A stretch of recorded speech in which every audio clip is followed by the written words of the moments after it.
sa panalangin. Amen. So, sa umaga po na to, napakabilis ng panahon. Huling linggo na po ng Abril. Amen. Kaya talagang kung nagmamadali ang panahon, nagmamadali din po tayo na magawa kung ano man po yung pinapagawa sa atin ng Diyos. So, minsan pa po, batiin po natin yung ating mga katabi. Good morning. Parang hindi pantay ang bangka. Baka merong gusto mong mugurin sa kabila. Kaya hindi pantay yung bangka eh. Baka tumaupo tayo. Ayan.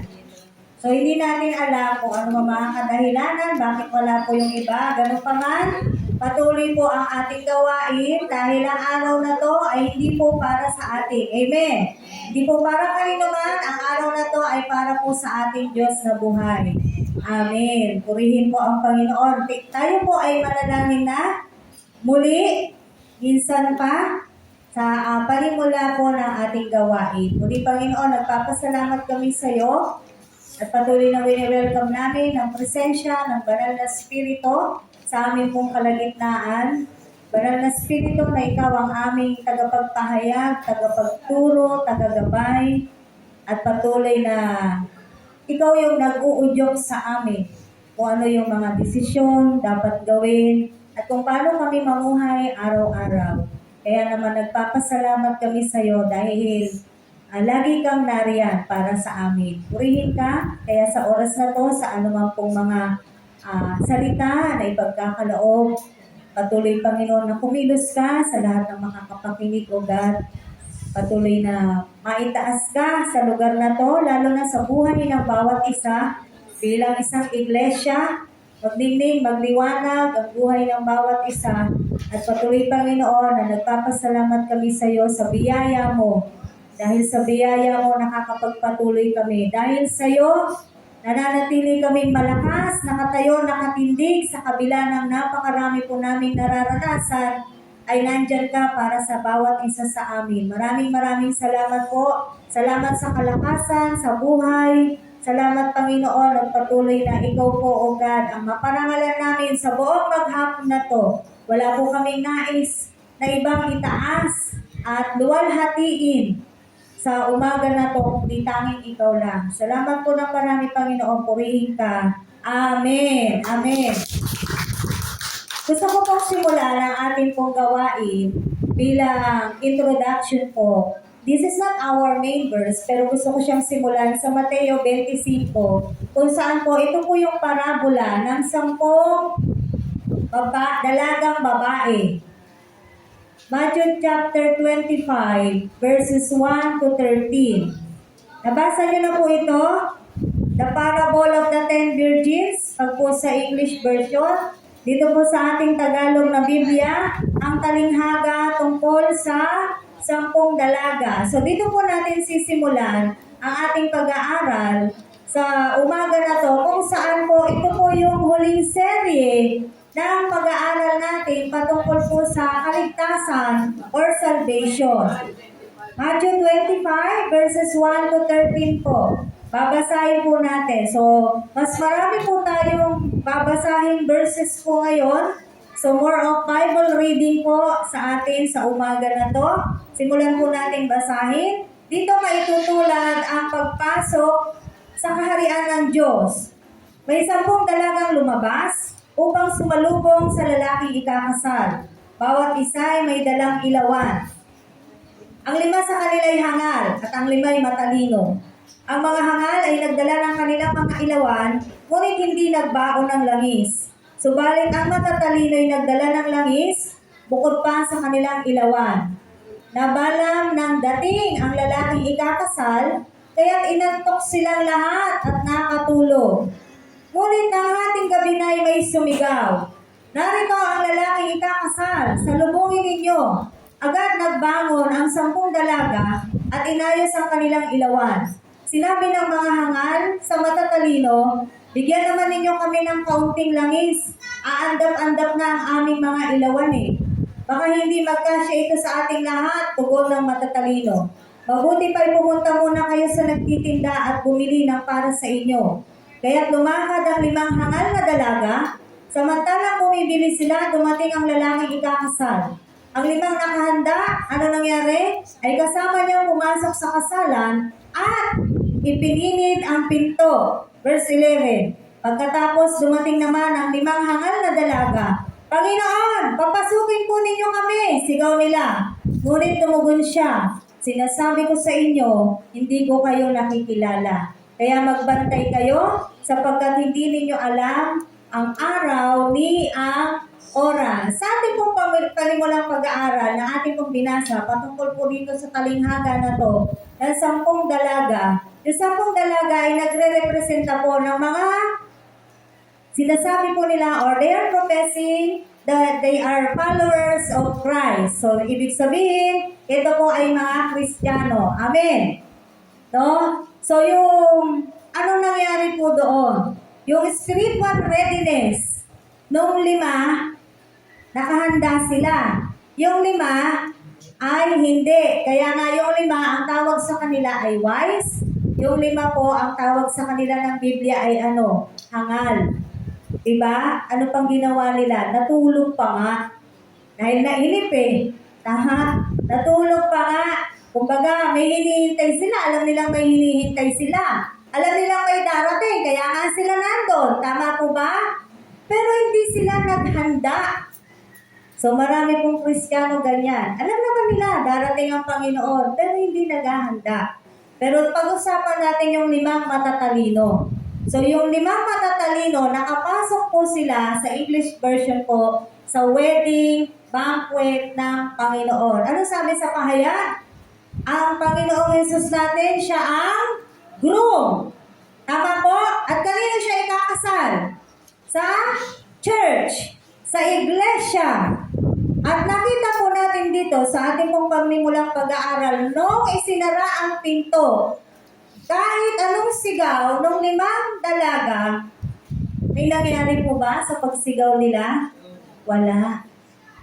Hindi na po binuksan ang pinto. At anong sabi ng Diyos? Hindi po kayo kilala. Amen. So yun yung napakasakit na maaaring marinig ng isang Kristiyano kapag ganun po yung nangyari. Pero doon sa 5 na matatalino, sila po yung, sabi nga natin, kung 10 na to, tagasunod ni Kristo, pero 5 lang doon ang tunay. Amen. 5 lang doon, sa 10 anak ng Diyos na yon, 5 lang yung tunay na anak ng Diyos. The children of God. Ngayon, doon sa 5 tunay na anak ng Diyos, the children of God, gaano po ang pagmamahal ng Diyos sa atin para mangyari ang lahat ng ito? So pag-usapan po natin ngayon, what kind of love is this? That we should be called the children of God. Anong uri ng pagmamahal meron ang ibinigay sa atin para tawagin ka at ako na ano? Anak ng Diyos. Tingnan niyo pa lang po yung title Children of God. Anak ng Diyos. Sons of God. Kung tutuusin, kahit ikaw, liniin mo yung sarili mo, do you think you are deserving to be called a child of God? Diba hindi? Tama po ba? Pero tayo po ay inaring anak ng Diyos. Pupunta na po tayo sa ating pong main verse sa 1 John chapter 3, verses 1 to 3. At gusto ko po siyang basahin sa NIV version. 1 John chapter 3, verses 1 to 3 po.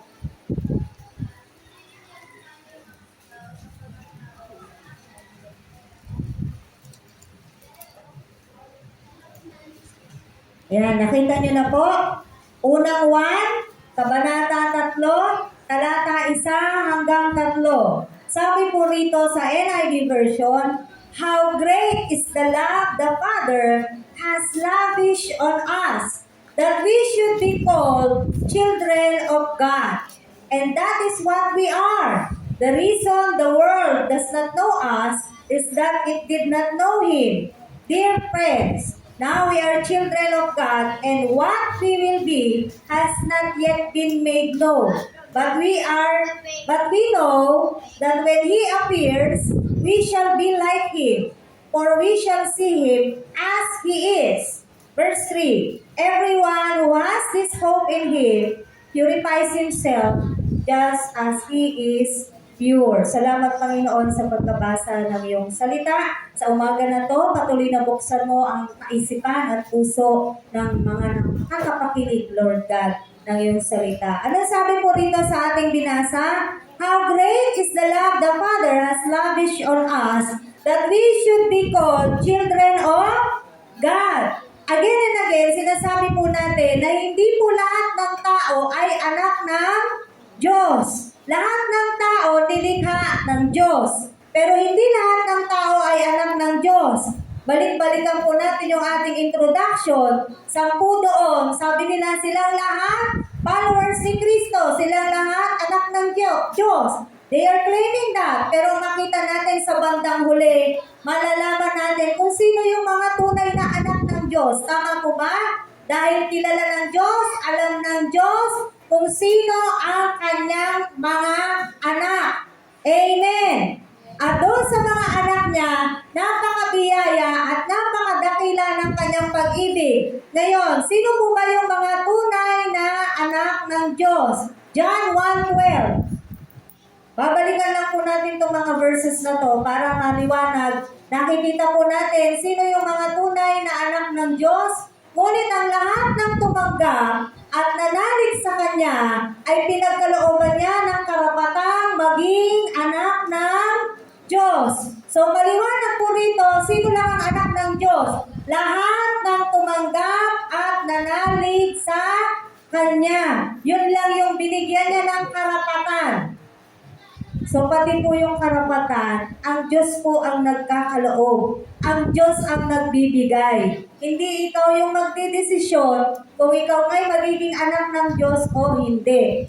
Ngayon, kung ikaw ay nananalig sa Panginoong Yesus, ikaw ay binigyan ng Diyos ng karapatan na maging anak ng Diyos. Kaya nga sinasabi natin, great love, yung pag-ibig ng Diyos kanino? Sa kanyang mga anak. The highest form of love. Meron ang Diyos na ibinigay sa kanyang mga anak. Why highest form of love? Bakit? Biro mo yung Diyos, iaalay niya yung buhay niya sa'yo at sa akin, which is all we know, hindi naman talaga tayo deserving na tayo ay makasalanan, pero inalay niya yung buhay niya sa atin. Tama po ba? Sino ka ba? Sino ba ako para mag-alaya ng isang Diyos ng kanyang buhay? Sino ba ako para sambutin ng isang Diyos ang puot na nakatakdasan na tayo ang tatanggap? Kailangan ma-remind tayo sa mga bagay na to, mga kapatid. Because we do not really deserve to become a children of God. Pero nung tayo po'y nanalig sa Panginoong Diyos, tayo ay binigyan niya ng karapatan. Kaya nung nakaraan, pinag-aralan po natin, tiyakin natin na yung pananampalataya meron tayo, yan po ay pananampalataya makapagliligtas. Dahil hindi lahat ng sinasabing may pananampalataya sila ay maliligtas. Marami na pong talata sa Biblia ang nabasa natin at patuloy na nababasa natin, just like the parable of the 10 virgins. Diba? Yung 10 na yun, ulit-ulitin natin, sila, sabi nila, sila ay tagasunod ni Kristo. Sila ay Kristiyano. Sila ay anak ng Diyos. Pero bandang huli, dahil ba yun talaga sa na-late sila, kaya hindi sila pinapasok ng Diyos? Palagay ko hindi. Dahil wala po silang kahandaan. Yung pagiging spiritual nila ay hindi po totoo sa harapan ng Diyos. Yung pananampalataya po nila ay hindi po pananampalataya na kapagliligtas. Kaya nga lagi kong sinasabi, pag sinabi mong I believe in God, hindi siya yung naniniwala ka sa Diyos, na naniniwala ka lang. It's deeper than that. Pag sinabi mong I believe in God, meron kang pananampalataya sa Diyos. At dahil naniniwala ka at nananampalataya ka sa Diyos, ikaw ay sumusunod sa Diyos. Kaya ka naging anak niya. Amen? Tama po ba? Ang tunay na anak ng Diyos, ang tunay na follower ni Kristo, sumusunod kahit nasaan si Kristo. Kahit nandoon sa mahirap na kalagayan si Kristo, nandoon ka rin. Bakit? Sabi mo, tagasunod ka ni Kristo. Tama mo ba? Kaya ganun po yung tunay. Kaya bandang huli, magkakaalaman talaga sino yung tunay at sino yung hindi. Sino yung anak at sino yung hindi. Dahil maraming tao ngayon, sasabihin nila sila ay anak din ng Diyos. Pero doon tayo sa tunay na anak ng Diyos, meron po tayo, pinagkalooban po tayo, pinag-alayan tayo ng the highest form of love. Sabi ko nga, we are blessed. Sabi mo sa katabi mo, you are blessed. You are blessed. Totoo po yan. Nararamdaman nyo ba na tayo kapalan? Na ikaw ay tawaging anak ko ng Diyos. Tama po ba? We are blessed because we are children of God. And we are peculiar. Ano yung peculiar? We are special. Special po tayo sa harapan ng Diyos. Amen? We are chosen. Tayo po ay pinili ng Diyos. Tayo po ay hinirang ng Diyos. Itinalaga para sa Kanya. This is the beauty of salvation of our Lord Jesus Christ na ibinigay niya sa Kanyang mga anak. Ito po yung kagandahan ng kaligtasan na naidulot sa atin ng ating Panginoong Jesus. Kumbaga, baka hindi natin talaga nare-realize ano ba talaga yung benefit ng isang pagiging anak ng Diyos. Kasi baka natatabunan ito ng problema. Baka natatabunan ito ng pagsubok. Baka natatabunan ito ng kabigatan. Kaya pag gano'n ang nangyayari, mas naiisip mo, ang dami kong problema, kawawa ako, ang hirap-hirap ng buhay. Kaya naman, hindi mo na namamalayan o hindi mo naiisip man lang, hindi mo man alintana, o baka nakalimutan mo na kapatid, ikaw pala ay anak ng Diyos. Sa iyong pagsubok, sa iyong mga problema, sa iyong sakit karamdaman, ang naisip mo na lang yung pagsubok mo. Hindi mo na naisip ang Diyos mo. Hindi mo na naisip ang tatay mo. Nakakalimutan mo na na meron kang makapangyarihang Diyos. Tama po ba? Baka nakakalimutan natin kung ano ang magagawa ng ating buhay na Diyos. Na napakabuti ng ating Diyos. Kahit pa nakakaranas ka ng paghihirap, kahit pa nakakaranas ka ng pagsubok, hindi po sukatan. Tandaan po natin ito. Hindi po sukatan ang kalagayan sa buhay natin dito sa mundo na ikaw ay blessed. Kasi tingnan mo yung kaisipan nating mga tao. Para matawag kang blessed sa mundo na to, ano yung nakikita natin sa tao na yon? Di ba? Maganda buhay niya. Marami siyang pera. Kaya niya. Tama ba? Kaya sasabihin mo, buti ka pa, blessed ka. Tingnan mo, linggo-linggo bago damit mo. Yan yung sukatan natin ng blessed. Pero sa Biblia, hindi po yun yung sukatan. Pag tinawag na mapalad ka, meron kang Diyos. Kulang ka man sa lahat ng ito sa mundo. Kulang ka man sa napakaraming bagay na ito, na material na bagay sa mundo. Pero kung meron kang Diyos, ang sabi ng Biblia, dahil mo pa ang nakahukay ng kayamanan. Bakit? Yung meron kang Diyos, hindi kanyang tumpasan kahit pa ikaw ang pinakamayamang tao sa mundo. Pagdating ng araw, kung sino man yung mayaman na yon, kung hindi siya kumikilala sa Diyos, hindi niya makakapiling ang Diyos. Amen. So we are blessed. Dahil tayo po'y pinili ng Diyos. Yun yung kagandahan ng pagiging anak ng Diyos. Maganda ba yun? Dami mong problema. Maganda ba yun? Wala akong pera. Di ba minsan ganyan yung iniisip po natin eh. to si Pastora, baka naloloka na. Maganda daw yun eh, dami kong bayarin, dami kong utang. Maganda ba yun? Siyempre, kung babasihan nga natin sa mundo natin, hindi talaga maganda yun. Tama po ba? Hindi maganda yun. Pero ano nga yung maganda sa'yo bilang ikaw ay anak ng Diyos na nagpapatuloy sa Diyos? Meron kang Diyos. Nahanda ka niyang tulungan in times of need. Nahuli na po ba ang Diyos sa buhay natin? Kayo makapagsasabi, kahit kailan, hindi nahuli ang Diyos sa buhay po natin. Amen. He's always on time. Bakit ko ito nasasabi? Hanggang ngayon, nararanasan namin ang biyaya ng Diyos. Just like last Sunday, patotoo ko lang sa inyo, napakasimpleng patotoo, pero tuwa-tuwa ako sa Diyos.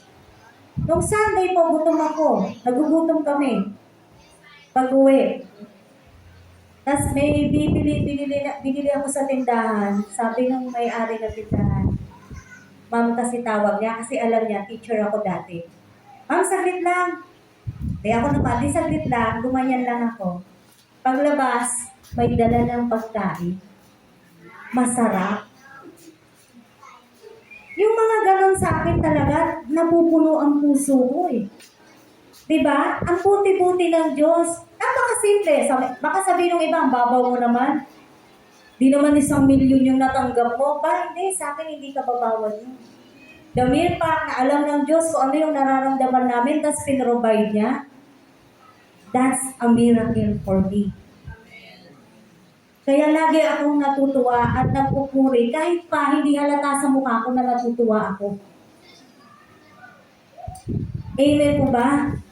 Ganyan po yung beauty ng merong Diyos. He's always on time. Manalig ka lang. Manalig ka lang. Amen. Marami pa po. Itong linggo na ito na lumipas, sabi ko sa inyo, napakaraming pinaranas ang Panginoon. Hindi maganda yung nararanasan namin, pero napakaganda ng ginagawa ng Diyos. Amen? So bilang anak ng Diyos, we are blessed to have all of this. Tingnan nyo anong meron tayo. Romans 8:14 to 18. Gusto ko siyang basahin sa NIV po.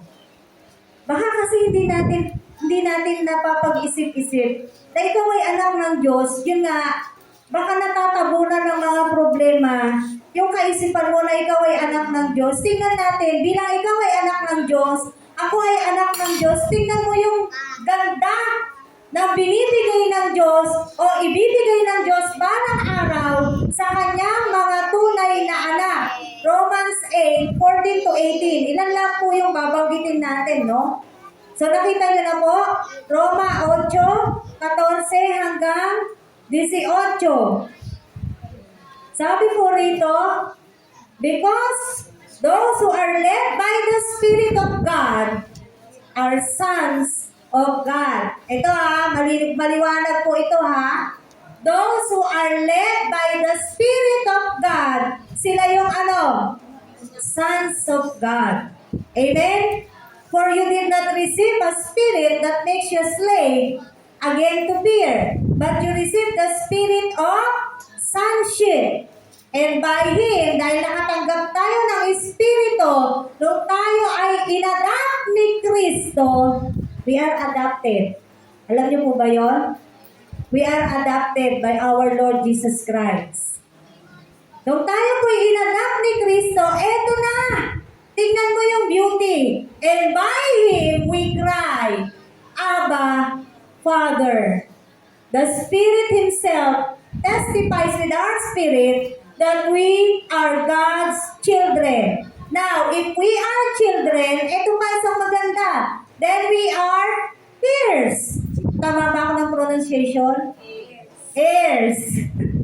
We are kapangpangan po kasi. We are heirs. Heirs of God. Imagine nyo ba ito? Ano Tagalog ng heirs? Tagapagmana ka. Tagapagmana ako. Sabi mo sa akin, tagapagmana tayo. Aba, kala nyo ba ano lang yung mamanahin natin? Dito sa mundo Nagpapatayan sa mana. Tama? Sa mundo, nagpapatayan po. Nag-aaway. Pagdating sa mana, yung namatay, hindi na nila inintindi. Ang iniintindi nila, yung naiwan nung namatay. Mag-aaway, magpapatayan, nagkakagulo, magkakagalit. Dahil sa mana. Eto, pag ikaw ay anak niya, sigurado na. Tagapagmana ka ng Diyos. Kung is with Christ, may karugtong yun if indeed, we share in His sufferings in order that we may also share in His glory. Aba, aba, aba. Tingnan mo uli yung katabi mo. Yang katabi mo na yan, tagapagmana ni Kristo. Amen. Baka kasi hindi mo yan naiisip, kapatid. O baka hindi mo alam na kung ikaw ay anak ng Diyos, ikaw ay tagapagmana niya. Anong sabi? Anong mamanahin mo? Diba? Una sa lahat, yung beauty ng salvation na binigay sa atin bilang tayo mga anak.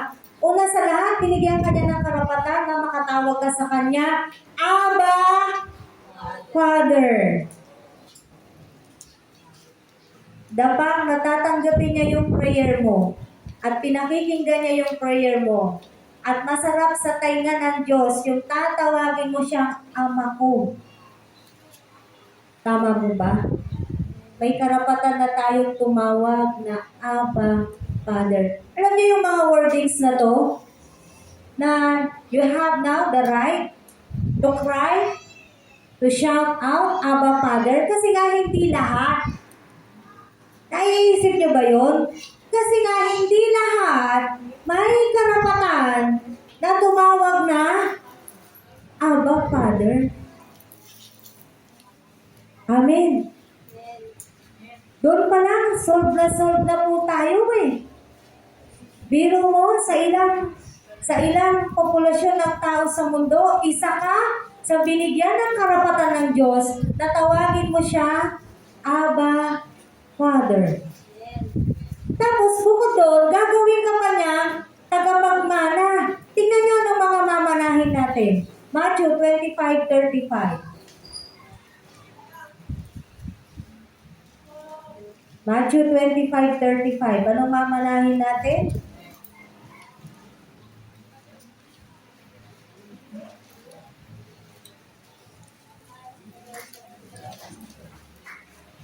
Ay, tama ba ito?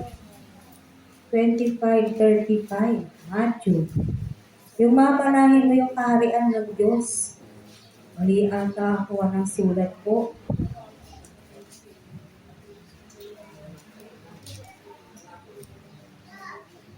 Mali po ako ng sulat. Pero meron po yun eh. Yung mamanahin mo yung kaharian ng Diyos. Ito po yung mamanahin natin Kingdom of God, eternal life, even earth.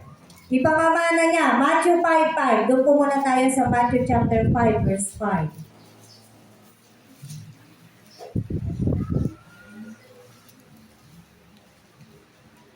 Ang sabi rito, Blessed are the meek, for they will inherit the earth. Nakita po natin to? Siyempre, ang anak ng Diyos, meek yan. Ano yung meek sa Tagalog? Mabait? Tama ba ako? Diba? Siyempre, kapag anak ka ng Diyos, mabait ka. Alam mo namang sa anak ka ng Diyos, hindi ka mabait. Tama po ba? No? So, blessed are the meek, for they will inherit the earth. Biro mo, ito yung mga mamanahin natin Kaharian ng Diyos. Tingnan niyo po yung verse 10, 5:10. Blessed are those who are persecuted because of righteousness, for theirs is the kingdom of heaven. So, mamanahin natin, kingdom of God, eternal life, earth, salvation. Walang hanggang relasyon sa Diyos. Yan po yung mga beauty or kagandahan ng mga mamanahin natin bilang tayo po'y mga anak ng Diyos. Yung meron kang walang hanggang relasyon sa Diyos, hindi ka mapapahiwalay sa Diyos. Dahil yung mga tao na mapapahiwalay sa Diyos, pagdating ng araw, that is forever separation of God Yun po yung masakit dun eh. Kahit anong sigaw nila, wala na. Amen? Wala nang mangyayari kahit anong sigaw nila. Pag sinarahan ka ng pinto, doon sa kaharian ng Diyos, kahit siguro umiyak ka pa ng dugo, wala nang mangyayari dun sa pag-iyak natin. Kung hindi po tayo tunay na anak ng Diyos. Pero tingnan mo yung ganda. Tingnan po natin kung ano yung kayang ibigay o ibinigay na ng Diyos sa kanyang mga tunay na anak. Amen? Sa bagay na to pala, isa pa lang po yan sa mga sinasabi natin.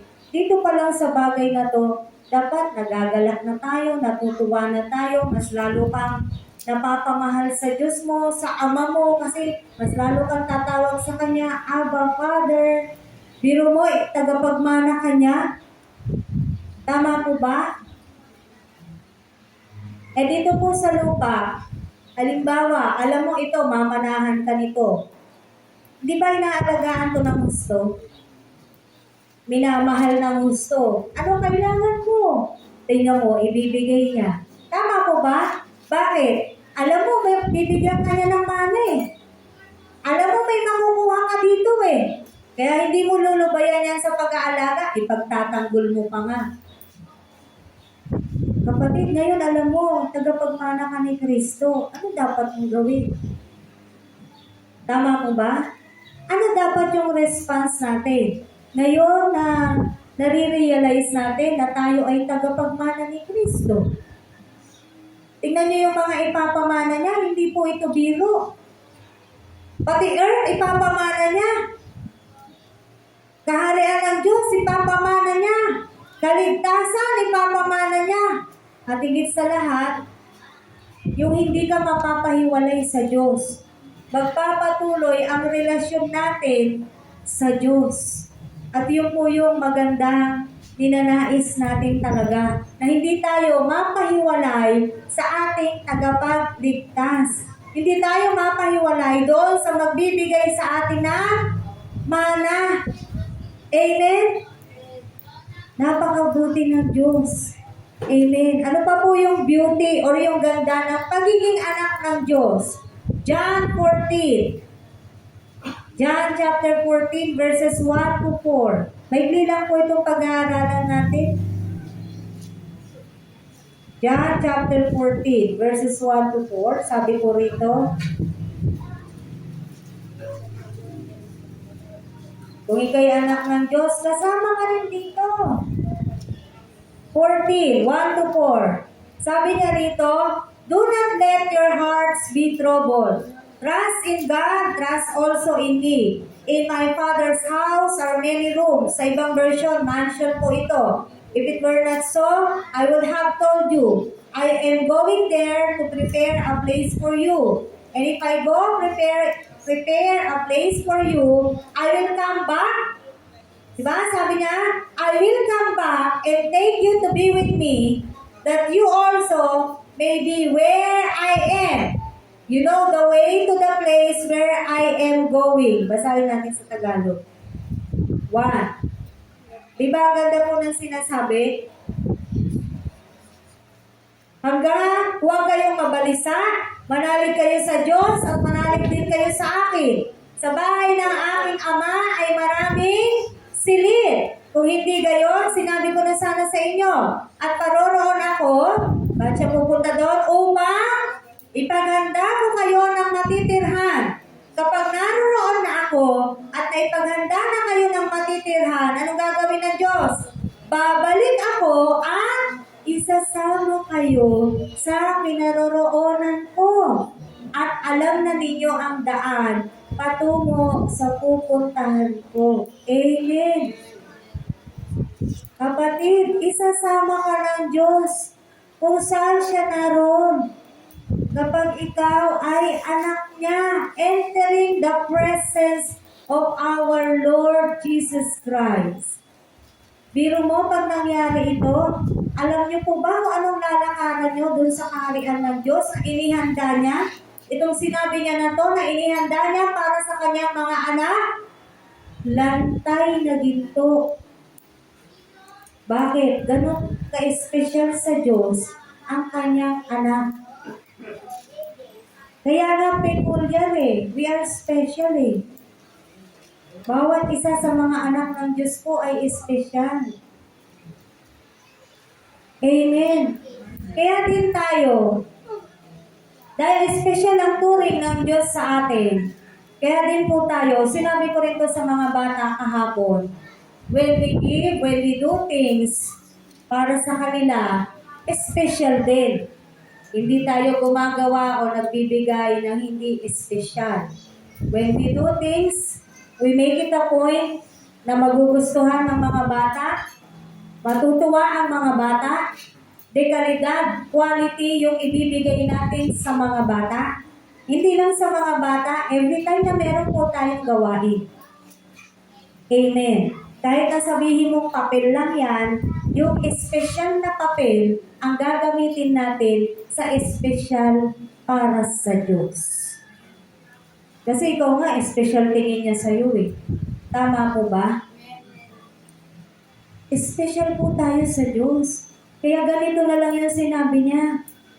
Aalis ako, kailangan kong umalis kasi kailangan kong ihanda yung titirahan ninyo. Diba? Ngayon, tapos na yun. At marahil sobrang ganda. Sabi ng Biblia, no eye has seen, no ear has heard.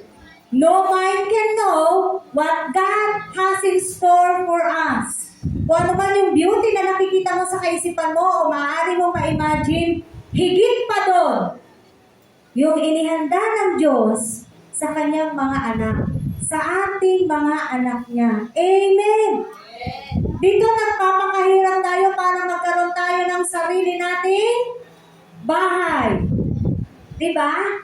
Sabi nga natin, kahit bahay kubo lang, basta may banyo, basta ba, kompleto mong magagawa yung kung ano yung dapat mong gawin sa isang tahanan. Okay ka na doon! Tama po ba? Basta may masilungan. Tingnan mo anong inihanda ng Diyos sa'yo, kapatid. Nai-imagine mo ba? Naiisip mo ba? This is not a fairy tale. Ito'y totoo na mangyayari. Ito'y totoo na mararanasan ng kanyang mga anak. Mansion! Amen?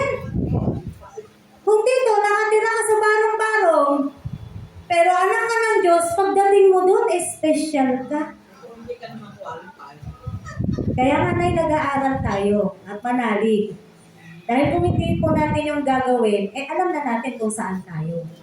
Tama po. Kaya patuloy po yung paalala ng salita ng Diyos, paano ka maging tunay na anak ng Diyos? The decision is yours, not mine, but yours. Okay po? Kaya nga walang nangikialam sa inyo sa pang-araw-araw niyong buhay. Pero nagwa-warning tayo. We give warnings, we give you suggestions, we give you opinions, we give advices. Pero di ba kahit nagbibigay kami ng advice, nasa inyo naman kung susundin nyo o hindi eh. Kayo pa rin naman nagdidesisyon sa buhay nyo. Tama po ba?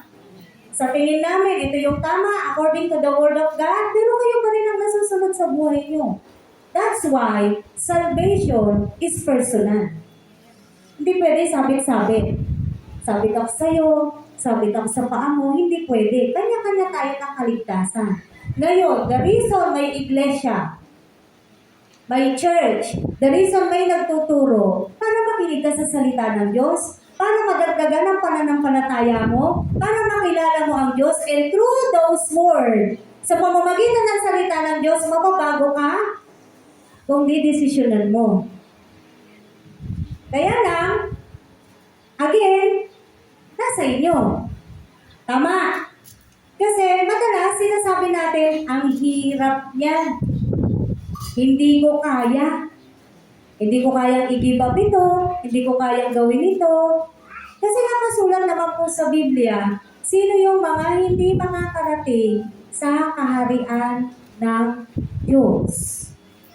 So all the warnings, lahat na po ng babala, ibinigay na sa atin ng Diyos. Ang problema, nasa atin. Tama? Dahil hindi po nagkulang ang Diyos. Hindi po siya nagkulang. Lahat na pinrovide niya, lahat na binigay niya, lahat na po nakasulat na po dito. Again, ano ang problema?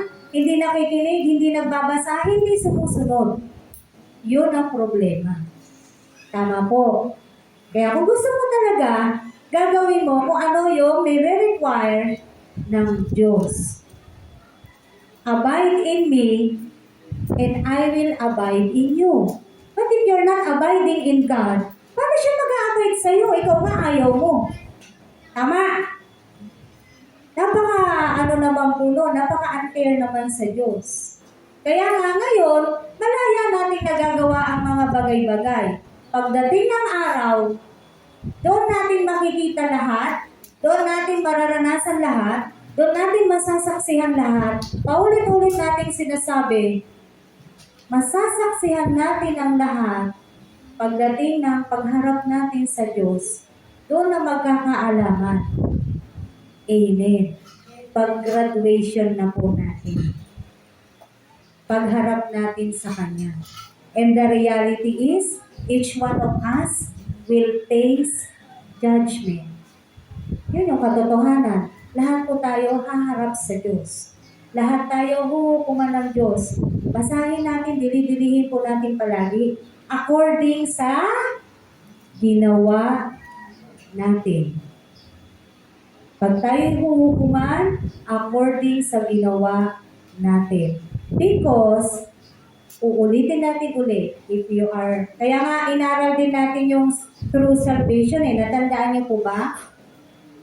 If you are a true saved person, kahit struggle ka, susunod ka sa Diyos mo. Kahit nagkakasala ka, yes, we are imperfect, pero meron kang banal na spirito na gumagabay sa'yo at nagpapaalala sa'yo at nagsasabi sa'yo. Kaya nga, nabasa niyo ba yung kanina sa Romans? Kung babalikan natin, those who are led by the Spirit, nabasa niyo po ba yun? Are the sons of God. If you are listening and obeying the Spirit of Christ in you, you are called the sons of God. Dahil hindi pwede, uulitin natin, hindi pwede sasabihin mo, anak ka ng Diyos, tapos yung ginagawa mo, kabaliktaran sa kung anong dapat na buhay ng isang tunay na anak ng Diyos. Amen. Kaya po tayo, palagi po tayong nag-aaral, nag-share ng salita ng Diyos, meron pa rin tayong discipleship training, may mga Bible studies po tayo, para nang sa ganoon, lagi po tayong mapunuan ng salita ng Diyos, para yung pananampalataya natin laging buhay, para yung pananampalataya natin laging mainit. Mangyayari yun kung lagi ka nang nandun din. Kung hindi rin naman, maliit pa po talaga yung ating mga pananampalataya. Tama po? Mahina po talaga yung ating pananampalataya. At dahil mahina ang pananampalataya, hindi po talaga kakayanin yung mga bagay sa sarili mo na lang. Yung mga bagay sa sarili mo na dapat sinusuko mo na sa Diyos. Na dapat kahit papano natatanggal na. Tama po ba? Na dapat kahit paano nababago na. Dahil ang sabi, binabago niya tayo araw-araw. Nababago po tayo araw-araw kung tayo po ay sumusunod sa Kanya. Tama po ba? Hindi po magic ang buhay po natin. Hindi porke sinabi mo umaattend ka, sumasamba ka, automatic, okay na lahat, mababago ka na. Hindi. Again, it's a decision making. Nasa atin pa rin po yung desisyon. Kaya ngayon, pinag-aaralan natin at ibinibigay ng Diyos sa atin. Ano yung mararanasan o nararanasan o naibigay niya na sa kanyang mga tunay na anak. Nakita po natin ang ganda Kaya nga niya po ito ibinabalik sa atin eh. Bakit? Para nang sa ganun, patuloy po tayong dumepende sa Diyos. Patuloy tayong tumingin sa ating Diyos. Patuloy tayong mag-focus sa ating Diyos. Sabi sa Hebreo, fix your eyes to Jesus, the author and finisher of our faith. Mahirap, Lord. Tumingin ka pa rin kay Kristo. Ang dami kong problema, Lord. Kay Kristo pa rin. Ang dami kong ginagawa, Lord. Kay Kristo pa rin. Amen po ba? Kumbaga, parang si Pablo, balikan natin, gawin natin inspirasyon si Pablo. Hindi mo siya gagayahin. Hindi natin siya gagayahin kasi hindi natin siya magagaya. Inspirasyon, oo. Okay? Sabi ni Pablo, wala akong ibang gusto kung hindi ang makilala si Kristo. Sinabi ni Pablo yon sa Pilipos. Nakailang church na po siya, pero yung pa rin ang sinabi ni Pablo. Kapatid, gaano ka nakatagal sa iyong pananampalataya? Maaaring sabihin mo matagal na o bago pa lang. Diba? Kumusta yung pananampalataya mo? Tingnan po natin. Let's evaluate. Let's check our faith. Kung makapagliligtas po ba yung pananampalataya na meron po tayo. Again, hindi po sapat yung sinasabi mo lang na I believe in God. Hindi po sapat yun. Maganda yun, naniniwala ka sa Diyos. Then, after ng paniniwala mo sa Diyos, anong ginagawa mo? Tama po ba?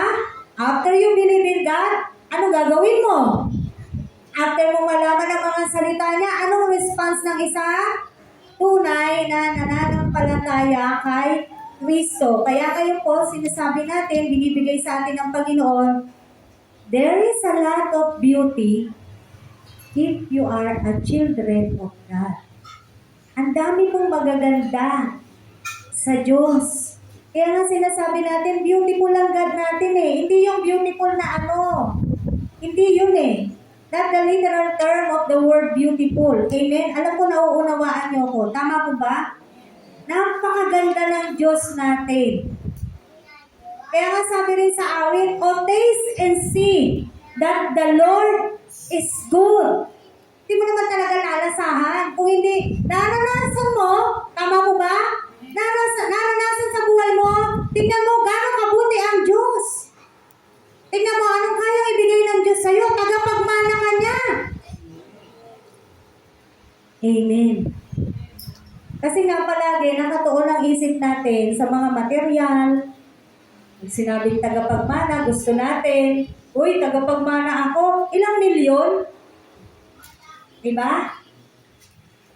Pero kung titignan po natin yung parabola, again, ni Lazarus at saka ng lalaking mayaman, balik-balikan po natin yon. Pagdating ng huling or nung pagtatapos ng buhay nila dito sa lupa, si Lazarus napakahirap. Pulubi nga siya eh. Tama mo ba? Pulubi ba kayo? Hindi naman, di ba? So, anong dahilan? Sabi nga sa Roma, walang makapaghihiwalay. Anong makakapaghiwalay sa iyo sa Diyos? Kagutuman? Kahirapan? Kamatayan? Yung po ba yung makapaghihiwalay sa atin kay Kristo? Anong sabi? Hindi. Walang dapat makapaghiwalay sa atin sa pag-ibig ng Diyos. Amen. Loving Christ has a sacrifice. Hindi pwede pag mahihirapan ka na ayaw mo na. Hindi pwede. Tama mo ba? Ngayon, binabalik ba yun ni Kristo sa atin? Aba, naghirap ako sa krus, kailangan maghirap din kayo. Hindi. Balikan natin yung inaral natin before, last Sunday. Matitest po talaga ang alin? Itetest ang ating mga pananampalataya. Para naman sa ganoon, makita kung tunay o hindi. At marami na pong nasubok dito po sa atin. Maraming natest ang kanilang mga pananampalataya pananampalataya at nakita natin ang naging bunga o naging resulta. Is that being judgmental? No. In the first place, hindi naman ikaw o ako yung dahilan ng pagkakaroon nila ng pagsubok o kabigatan sa buhay. Nung nahirapan sila, umalis sila kay Kristo. Tama po ba? Naging desisyon nila yun.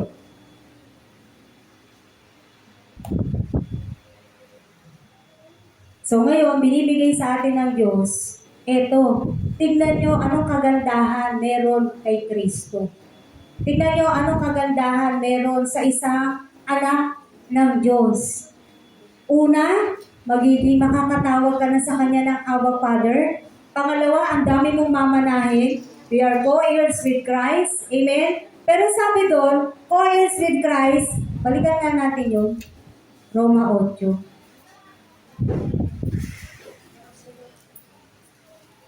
Verse 17 na lang po. Now, if we are children, then we are heirs. Heirs of God and co-heirs with Christ by karugtong. Tagapagmana, co-heirs ka ni Kristo. If indeed, we share in His sufferings. Nakita mo natin to? In order that we may also share in His glory. Kaya nga may suffering talaga eh. Long suffering. Hanggang kailan ka tatagal? Bilang anak ka ng Diyos, hanggang kailan ka tatagal sa sufferings na yan? Kaya ngayon, pinalalakas tayo ng Diyos. Pinalalakas tayo ni Kristo. Hayaan mo nang mag-long suffering ka dito sa lupa. Tama po ba? Okay na lang na mag-long suffering ka dito sa lupa. Basta sigurado, pagkatapos mo dito sa lupa, sigurado ka. Wala nang hahanapin pa. Yun. Diba? Yung kasi yun eh. Again, hindi po siya takang isip. Totoo po siyang mangyayari. Dahil si Kristo po yung nangako. Kaya nga huwag mo puputulin yung kaya nga bawal po sa atin magbawas, magdagdag ng salita ng Diyos. Kasi yung iba, hanggang doon na lang sila sa tagapagmana ni Kristo. Tama? Ang ganda kasing pakinggan. Tagapagmana ka ni Kristo. Pero may kasunod yun. If indeed, sabi niya, kung nakikibahagi ka sa suffering ni Kristo. Tama? Kapag ganon, nakikibahagi ka rin sa kanyang kalwalhatian. Maganda pa rin ang ending. May suffering ka man dito sa lupa, magiging maganda pa rin ang ending. Amen. Kaya kahit nahihirapan po tayo dito sa lupa, sabi nga, wag po tayong bibitin. Never ever give up on God. Dahil hindi ka binibitawan ng Diyos, kapatid. Paano nangyayari? Nahuhulog ka. Kasi malikot ka, ikaw yung umaalis. Hawak ka ng Diyos, ang kulit-kulit mo, ayoko nga. Kaya ganyan. Parang alam niyo yung bata, naghihilahan silang mag-ina. Dito. Ayoko. Sabi ng bata. Diba? Gusto niyang kumawala? Sa spiritual na ganyan po mga misa ng Kristiyano. Sabi ng God, dito ka. Huwag matigas ang ulo mo. Mahuhulog ka sa hagdan. Mahuhulog ka sa bangin. Dito ka. Pero anong ginagawa? Ayoko. Masarap dito. Diba? Kung saan masarap, kung saan masaya, na hindi naman yun ang nilalayan ng Diyos sa buhay mo, kinukuha ka nga niya eh. Eh, ang kulit-kulit mo, likot-likot mo. Pag nahulog, sisisihin. Ito kasi ako binitawan. O, diba? Sino sinisisi ng tao pag nahihirapan siya? Sinisisi pa ang Diyos. Ba't mo binigay sa akin to, God? Ba't mo binigyan ng ganito Hirap pag mo ko binigyan ng ganitong sakit. Minsan, ulitin natin. Minsan, ang sakit ng katawan natin, walang may kagagawan kundi tayo. Tama, mali. Balang araw, sisingilin tayo ng katawan natin. Kung paano po natin to tinrato, anong ginawa natin sa katawan natin na to na pinagkatiwala sa atin ng Diyos. Kung iyan ay hindi natin inaalagaan, balang araw, sisingilin tayo ng katawan natin. Tama. At yun po yung sakit. Wala sa picture si God doon. Wala. Sino may gawa? Ikaw. Ako. Tama. Sabi ng doktor sa'yo, huwag mo nang gagawin to huwag mo nang gagawin to huwag mo nang gagawin to Ilang buwan hindi gagawin. Pag maayos na yung pakiramdam, ayan na naman. Di po ba? So, sino sumisira ng katawan mo? Ikaw. Sino gumawa ng kahirapan mo? Ikaw pa din. Wala nga sa picture si God doon eh. Nung masaya ka nga, hindi mo nga naisip si God eh. Tama po ba? Yung suffering na sinasabi nito, you are suffering because of Christ and not because of your own deeds. Tandaan niyo po ito Kaya nga sabi if indeed we share in His sufferings. Kung nagsasuffer ka dahil kay Kristo, para kay Kristo, meron kang sufferings. Pero dahil nagsasuffer ka, hindi naman kay Kristo, iba po yun. Iba yun. Amen. Mga kapatid. Pangatlo, ano pa yung beauty ng isang anak ng Diyos? Pangalawa, di ba? Entering into His presence, yung sa John 14. Pangatlo, we will be home with our God. Revelation 21, 1-7. Pahayag 21. 1-7. Sabi po rito,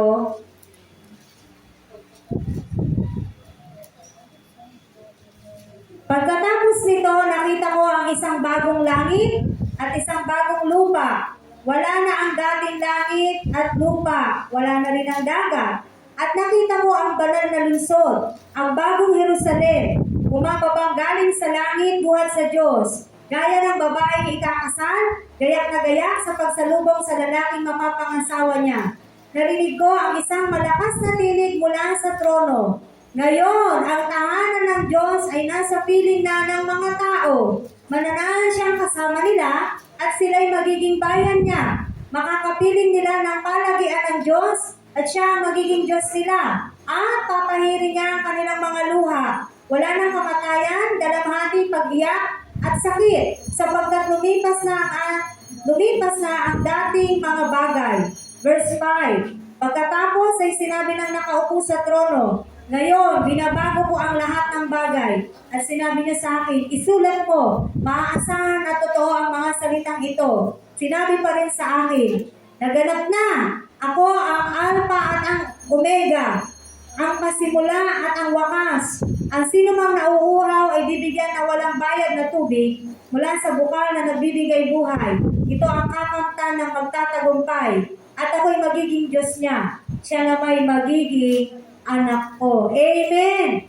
And we all know, prophecy, futuristic po itong nasa Pahayag, nasa Revelation, balang araw sa mga anak ng Diyos. Ito po, isa pang magandang mangyayari. Makakapiling na ng mga anak ng Diyos ang Diyos mismo. Makakapiling na siya ng palagian. Di ba sabi po rito? Mananahan siyang kasama nila at sila'y magiging bayan niya. Makakapiling nila ng palagian ang Diyos at siya ang magiging Diyos nila. Sa piling ng Diyos, wala nang iiyak. Sa piling ng Diyos, wala nang kamatayan. Wala nang dalamhati, wala nang lungkot, wala nang sakit. Bakit? Lahat maganda na sa piling ng Diyos. Dahil, sabi nga, we will see. Paano ba yung Diyos? How He is? Diba? Hindi naman talaga natin lubos na maunawaan. Sabi, ang Diyos ay Espiritu, pero balang araw, marireveal po sa atin ang tunay na kalwalatian ng Diyos, ang tunay na kalagayan ng Diyos. Sa mga tunay na anak ng Diyos, ito po yung mga mangyayari. Makakasama na po natin ng palagian ang Diyos. Hindi ba maganda yun? Kasama ka niya doon sa bagong langit at bagong lupa. Ito po, mawawala ito. Kaya nga doon pa lang sa umpisa eh. Pagkatapos, nakita ko, sabi ni Juan, isang bagong langit at isang bagong lupa. Wala na ang dating langit at lupa. Mawawala po ito. Mapapalitan ng bago. Sinong titira doon sa mga bagong langit at bagong lupa? Yung mga anak ng Diyos. At tayo po yun. Amen? Amen. Ang saya-saya. Ang saya-saya. Hindi naman porke sinasabi natin may suffering tayo, wala nang ligaya. Wala nang saya, wala nang ganda. Wala na ba talagang ganda sa piling ng Diyos? Ito, binibigay sa atin ng Diyos ngayon. Ito yung kagandahan ng isang pagiging anak ng Diyos. Ito yung nakukuha natin. Ito yung makukuha natin. Ito yung mararanasan natin. Ito yung ibibigay ng Diyos sa atin. Ito na yung mga naibigay din ng Diyos sa atin. Amen. Kaya ano ngayon po, in our conclusion, looking forward po tayo for our blessed hope. Na yung talagang nakatuon ka doon sa, kahit nahihirapan ako, sige lang. Tama po ba? Kahit nahihirapan ako, kahit struggle ako, sige lang. Sa Diyos pa rin ako. Kaya nga lagi, hindi natin kaya, hihingin natin ang tulong ng Diyos. Hindi po kasi natin talaga kaya. Pero sa tulong ng Diyos, makakaya po natin. No? Looking forward po tayo for our blessed hope. Entering the wedding banquet with our groom. Yan. At sino yung groom natin? Our Lord Jesus Christ. So doon po tayo sa, balikan natin yung introduction natin kanina, doon po tayo doon sa 5 matatalinong dalaga. Naka-ready sila. Kaya kahit na late yung dating ng groom, nung sumigaw, andito na siya! Naka-ready. Nakapasok. Tama? Kasi naka-ready sila eh. Ito din po yung gagawin natin. Parang Boy Scout and Girl Scout. Laging handa, amen. Laging handa. Kahit po mahirap, mabuhay, palagi po ang ating pagpili sa Diyos. Lord, kahit ganito yung nararanasan ko, masarap pa rin sa piling mo. Kahit nahihirapan ako, gusto ko pa rin sa piling mo. Gusto ko pa rin sa presensya mo. Gusto ko balang araw, hindi ako pagsarhan ng pinto. Tama po ba? No? Ilang beses na ba nating nabasa yan? Maraming sisigaw. Panginoon, Panginoon. Maraming sisigaw ng ganyan balang araw. At anong isang sagot ng Diyos sa kanila? Lumayo ka. Hindi kita kilala. Pero doon sa kanyang mga anak, di ba? Well done, welcome. Yan. Baka daigin pa yung red carpet. Dito ang sarap lumalakad sa red carpet. Naranasan niyo nang lumakad sa red carpet? Yung mga kinasal po? Yes. Di ba masarap lumakad pag naka-red carpet? Parang iba yung pakiramdam mo eh. Yung mga kinakasal, or sa graduation, ginagamit yun eh. Kasi kami dati sa graduation, nagre-red carpet kami sa mga bata. No? Tapos, yung mga ano natin, yung mga matataas ang ano nila, katungkulan sa government. Diba? Lalo na pag presidente, saan ba pinalalakad yan? Sa red carpet, di po ba? Yan. Because they are special. Totoo naman, pagka government officials ka, siyempre special po talaga sila. No? Kaya nga doon sila pinapalakad. Tayong mga anak ng Diyos, daig pa ang red carpet na lalakaran. Higit pa sa red carpet. Amen. Kaya kapatid, kahit mahirap, sige lang. Mahirap naman po talaga. Hindi naman po tayo nag-aano rito na madali lang ang Kristiyano, madali lang ang pagiging anak ng Diyos. Mahirap po talaga. Hindi po talaga natin kaya. Pero, meron po tayong banal na spirito sa pamamagitan niya, kakayanin po natin. Amen? Nananahan po sa atin ang banal na spirito. Ang tanging gagawin lang po natin, sundin. Let the Holy Spirit work. Sabi nga nung nabasa ko sa social media, may problema ka, let God be God. Kaya anong maging Diyos ang Diyos sa buhay mo? Tama ko ba? Dahil nga very limited lang po yung kakayanan natin at magagawa natin. Amen. Salamat sa Panginoon. Dalangin ko po ay nakapagpalakas po sa ating lahat yung kaalaman. Ano ba yung makukuha natin bilang anak ng Diyos? Ano ba makukuha ko dito? Naiinitan ako. Pero ngayon nalaman po natin ano po yung ganda na bigay sa atin ng Diyos bilang tayo po ay mga anak ng Diyos. Amen? Tayo po ay manalangin. Hallelujah. At magpasalamat po tayo. Pasalamatan po natin ang ating Panginoon. Hallelujah. Dahil again and again, isipin mo kapatid, sa dami ng tao sa mundo, you are one. Isa ka sa pinili, isa ka sa tinawag, isa ka sa hinirang ng Diyos, isa ka sa espesyal sa Kanya. Yun po yung totoo.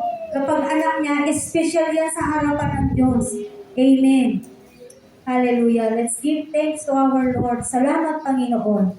Salamat, God, for knowing that beauty of salvation ng pagiging anak mo. Kasi minsan talaga hindi na po namin ito naiisip. Madalas, nandun kami nakabase sa ano ba yung problema namin, gaano kabigat, gaano kahirap, gaano kasakit yung nararamdaman namin. Wala na sa amin minsan yung meron pala kaming Diyos. Anak pala ako ng Diyos.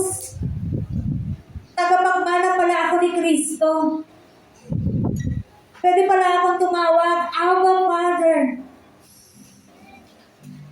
Panginoon, kung nagkukulang kami ng pagtitiwala sa iyo, patawad po. Maliit yung mga pananampalataya namin, patawarin mo rin po kami. Pero salamat sa oras na to. Muli mong pinasigla, muli mong binuhay. Minsan yung aandap-andap din naming apoy. Salamat, God. Muli mong pinasiklab yung apoy na meron kami. Dahil kahit kailan, hindi mo ninais na mamatay yung apoy namin. Kaya Lord, salamat. Maraming pag-ibig ka nang pinaranas sa amin.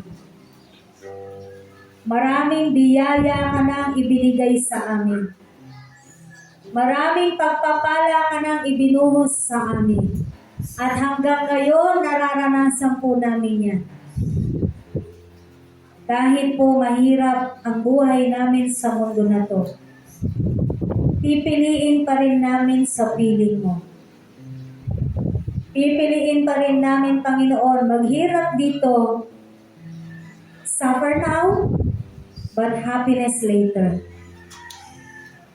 The glory will be ours pagkasama na po namin ikaw. Kaya Lord, bigyan mo kami ng tapang, bigyan mo kami ng lakas, ng tibay, yung pananampalataya namin, although nagwe-wave siya, bumagsak man siya, tatayo pa rin. Nanlamig man siya, muli mong painitin. Muli mong pasiglahin. Muli mong pasiklabin ang pananampalataya meron kami.